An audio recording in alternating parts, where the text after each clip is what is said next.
everyone, I'm Taping Hui. Welcome to my YouTube channel. Have you ever felt super tired after a drive? Somehow uncomfortable? Or wondered, what exactly should you do if the car ahead of you suddenly slammed its brakes? We all know that everyone drives differently, and there are people who drive like this. Or this.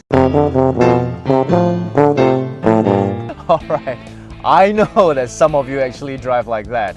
Believe it or not, just the way you sit could make a difference between you being able to maneuver quickly to respond to an emergency situation and staying alive, or risking serious injuries, or even death. So today will be the first in a series of videos where I will share with you my experiences driving on different racetracks around the world and the precious lessons that I've learned from some of the best pro driving instructors. And with the video, you will learn the knowledge and skills to become a better, safer, and more defensive driver. Who knows? One day it might save your life, and more importantly, save the lives of your loved ones. Now, when it comes to good driving, the number one fundamental is your driving position. And when we talk about that, there are a few key things to consider. Number one, your sitting distance from the dashboard. The distance that you are from the dashboard should be positioned such that the knees are slightly bent even when depressing the brakes fully, because in event of a frontal collision, bended knees would cushion the impact, thus saving your legs. If you are seated too far back, your knees would lock up when you do an e-brake. In the event of a frontal collision, your joints would get all the impact and they would have a very high chance of breaking. Number two, the inclination of your seat would determine how far your body would be from the steering wheel, and that would affect your arm position. If your elbows are locked, your arms would literally be limited when you try to avoid an accident. Not only will you not be able to move fast enough to steer away from danger, in the event of a collision, like the locked knees, the impact will likely cause injuries to your elbows and shoulders.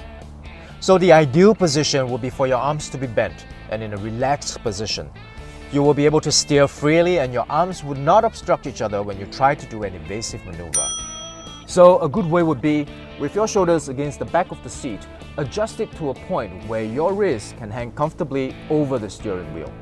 Number three, the height of the steering wheel.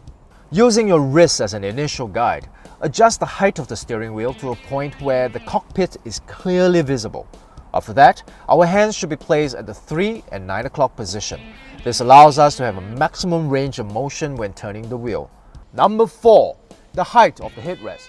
Many people have the impression that the headrest is for us to, rest our heads and relax when we drive. Yes, that's true. But the actual function of the headrest is actually to protect our necks from whiplash if our car gets hit from behind. When we suffer a real impact, our heads would snap backwards forcefully. If there is nothing to stop the sudden movement, we risk serious injuries to our neck. So the way to set it will be to adjust the height of your headrest until it is in line with the top of your head. In that way, it will deploy and cushion your head in the event of a rear collision. I believe no matter what kind of driver you are, this video can help all of us become safer drivers. So remember to click on the like button and subscribe to my channel, and you will be the first ones to be notified of my coolest and newest videos. So until next time, please remember, safe driving is not only for us, but also for those we love. Cheers.